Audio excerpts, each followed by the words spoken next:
Hello guys, welcome back to my channel. Myself Chumki. তো সকাল সকাল ঘুম থেকে উঠে আজকে ব্লগ বানাবো ডিসাইড করেছি।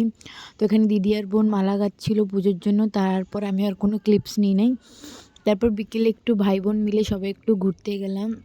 আমাদের মানে বালিমেলা একটা ছোটো একটা পার্ক আছে আর কি, ওইখানেই গেছিলাম। এখানে দেখো সবাই তো আলাগ লেভেলের এক্সাইটমেন্ট।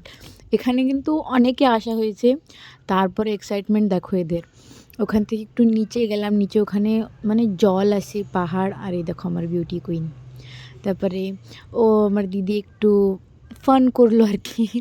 তারপরে আশেপাশের জায়গাটা এক্সপ্লোর করে, আর তোমরা এই সানসেটটা দেখো, আরে কি সুন্দর লাগছে না বলো সানসেট দেখে। আজু বাজু আরেকটু ছোটোখাটো ক্লিপ অ্যাড করে তারপর আসার সময় আমরা একটু কিছু খেয়ে নিলাম। খেয়ে ওখান থেকে বেরিয়ে মানে আমরা গেছিলাম যে কজন ভাই বোন, ওখান থেকে বেরিয়ে বাড়ি আসলাম। That's all for today guys, bye. একটু সাপোর্ট